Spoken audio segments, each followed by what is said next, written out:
안녕하십니까. 오늘은 어떻게 평온에 이르는가 하는 제목으로 말씀드려 보도록 하겠습니다. 우리가 이제 잠을 자면 꿈을 꾸지 않습니까? 근데 꿈 중에는 나쁜 꿈도 있잖아요. 그래서 이제 사나운, 이제 그 꿈자리가 사나워 갖고 막 한참 쫓기고 마음이 급하고 야, 이거 큰일 났다. 이렇게 꿈속에서도 너무 실감나게 이제 힘들다가 그 어느 순간에 문득 이거 꿈이네. 맞아, 이거 꿈이지. 하는 생각이 들 때가 있지 않습니까? 그럴 때 이제 그 정말 정말 큰 안도감을 이제 느끼게 되면서 긴장이 이제 사라지는 경험들은 우리 다 가지고 있습니다.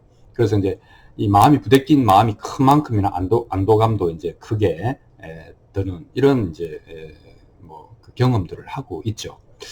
이제 어쩌면은 이제 우리가 지금 이제 오늘 주제는 뭐 괴로움을 어떻게 벗어나서 평온에 이르는가 하는 것이지만 사는 것도 꿈꾸는 거하고 비슷하다 이런 얘기들을 이제 불교에서 특히 유식론에서는 이제 꿈에 비유해서 말을 많이 하죠. 인생은 꿈과 같다.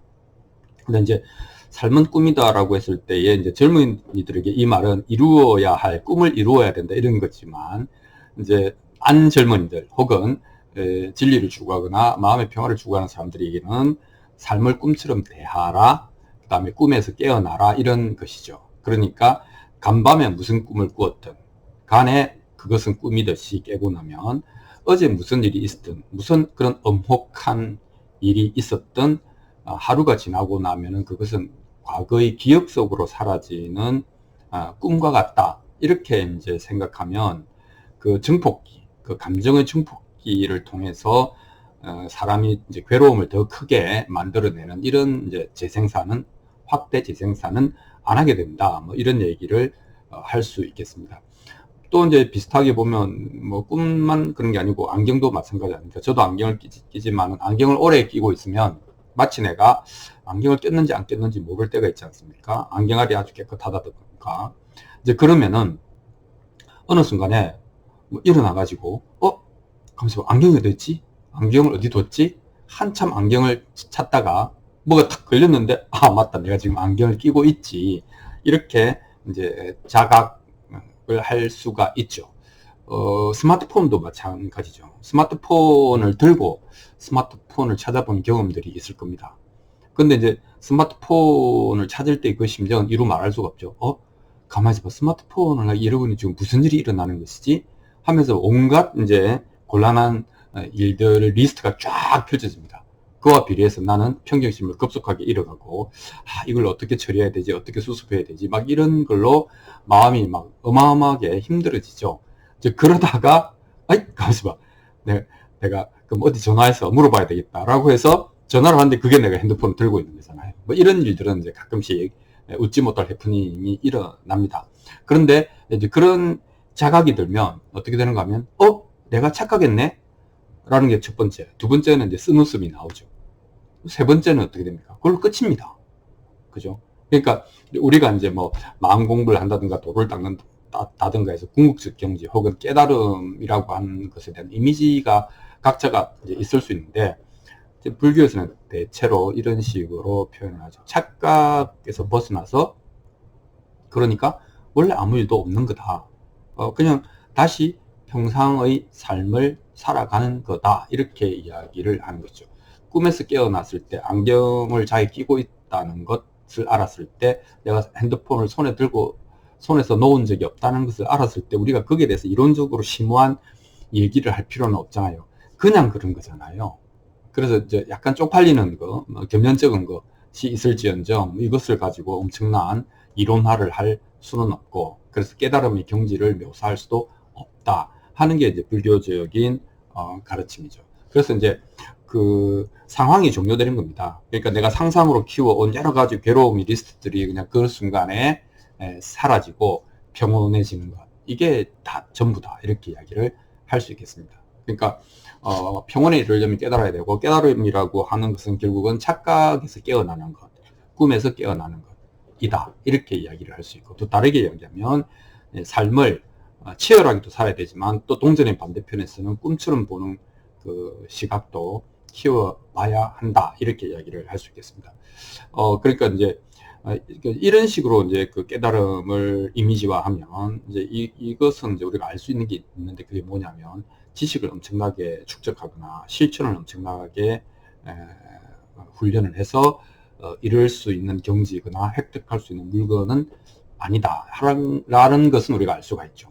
그래서 이제 오히려 그 반대입니다. 그 이제 선불교에서 얘기하는 것은 당신의 그 모든 추구, 노력, 의지 이런 것들이 그리고 그것이 잘 안 될 때 되고 싶은 그 안타까움 이런 것들이 모두, 그런 에너지가 모두 불타버리고 소진되고 사라져 버린 후에 찾아드는 평온, 그것이 깨달음이다. 이렇게 이야기를 뭐 굳이 하자면 하기도 하거든요. 심리학에서는 이거를 이제 뭐 현출, 문득 떠오르는, 솟아오르는 이런 얘기도 하고, 그 다음에 이제 그 물리학에서는 이제 그 복합계 물리학에서는 창발이라고 해서 어떤 사물이 분자가 질서를 유지할 수 없을 정도의 무질서도가 올라가면 어느 순간에 순식간에 완전 다른 배열로 구조 변화를 일으키게 되는 것, 이것을 창발이라고 하는데, 그것은 뭐가 새로운 게 되는 것이 아니고 기존의 것이 완전히 깨어진다 라고 하는 것이죠. 기존의 것이란 뭡니까?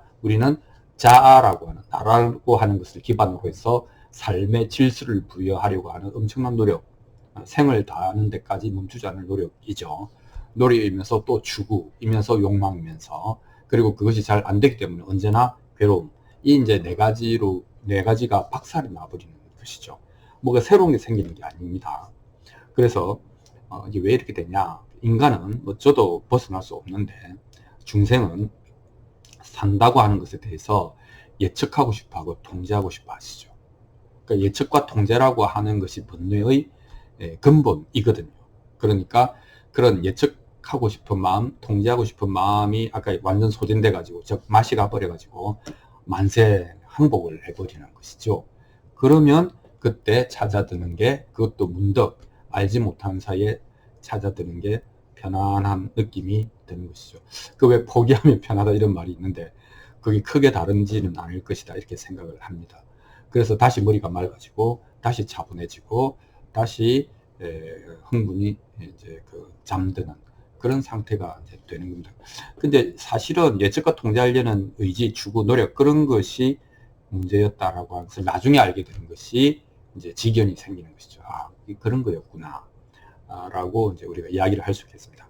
그래서 이제 여러분들은 이제 지금 괴로운 것을 멀리 하려고 하고, 어떻게든 괴로움, 뭐 예를 들면 내가 뭐 지금 집이 좀 너무 낡고, 그래서 여름에 덥고 겨울에 추워서 에어컨도 달고 난방기도 달고 벽도 다시 하고 뭐 이렇게 구들도 다시 놓고 뭐 이렇게 하고 싶지 않습니까? 우리는 우리에게 괴로움을 끼치는 바깥에 대해서는 적극적으로 대응하려고 하는데, 우리의 이 멈출 수 없는 추구에 대해서는 그래야 사는 거 아닌가, 그게 옳은 거 아닌가라는 생각 때문에 전혀 손을 안 댑니다. 하지만 어쨌든 그런 이유로 우리는 힘들죠. 득하, 내 마음과 같지 않고 여의치 않기 때문에 힘들죠. 근데 여러분 지금 힘들다면 희망이 있는 겁니다. 왜냐하면 힘들어야 도대체 이게 뭐지? 라고 하는 의문을 가지게 되고, 의문을 가지는 순간에 이제 감수성이 생기고, 그 감수성이 여러분들을 깨달음으로 인도할 수 있기 때문입니다. 그래서 아까 이야기한 깨달음이라고 하는, 우리가 제작할 수 없기 때문에 문득 어떤 일이 일어난다고 했고, 어떤 때 그런 일이 일어날 가능성이 있는가 하면 우리의 모든 추구가 헛되이 소진되어서 완전히 항복했을 때, 마음이 완전히 항복했을 때 문득 그런 일이 내가 의도하지 않았는데 찾아올 가능성이 있다, 뭐 이렇게 얘기를 하지 않았습니까? 그러니까 괴롭다는 것은 지금 게임에 지고 있다는 건데, 히딩크가 틀린 게 아니었던 것이죠. 히딩크는 4대 0으로 지고 있을 때조차도 괜찮습니다, 우리는 계획대로 잘 지금 나아가고 있습니다, 이렇게 얘기를 했죠. 근데 나중에 그것이 이제 사실인 것으로 이제 우리가 인정을 하게 되지 않습니까? 그러니까 우리가 이제 괴롭다라고 하는 것은 끊임없이 삶이 우리를 두드리는 것이죠.